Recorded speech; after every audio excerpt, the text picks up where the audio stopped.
আজকে দেখা যাচ্ছে যে কয়েক হাজার মানুষ এখানে তারা আজকে এই যে বিক্ষোভ প্রতিবাদ মিছিলে সামিল হয়েছে। তারপর ওর বাবার কাছে গিয়েছিল, গিয়ে একটা বন্ধুর জন্য দাঁড়িয়েছিল, বন্ধু ছুটি হলে তারপর দুজন একসঙ্গে বের আছে। তারপর কি শুনলেন? তারপর দিন কি সকালবেলা শুনতে হয়েছে যে এই ঘটনা ঘটেছে। এই যে নিখোঁজ ছিল আপনি কি জানতেন?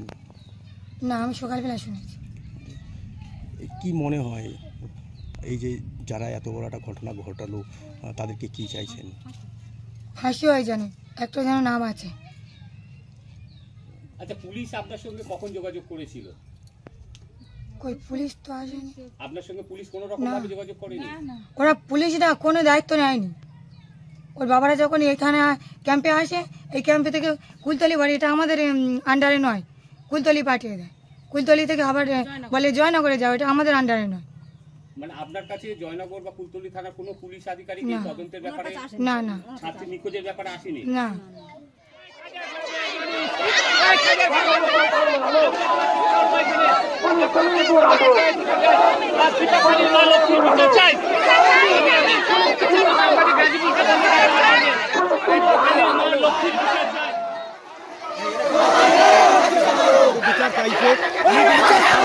সামনেই আছি কিন্তু দীপন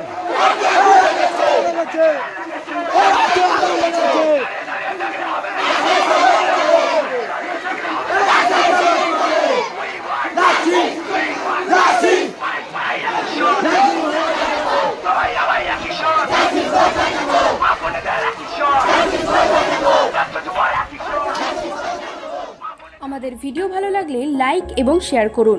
কমেন্ট সেকশনে গিয়ে জানান আপনাদের মতামত। আরও ভিডিও পেতে আমাদের চ্যানেল সাবস্ক্রাইব করুন এবং প্রতি মুহূর্তে খবরের আপডেট পেতে প্রেস করুন বেল আইকন।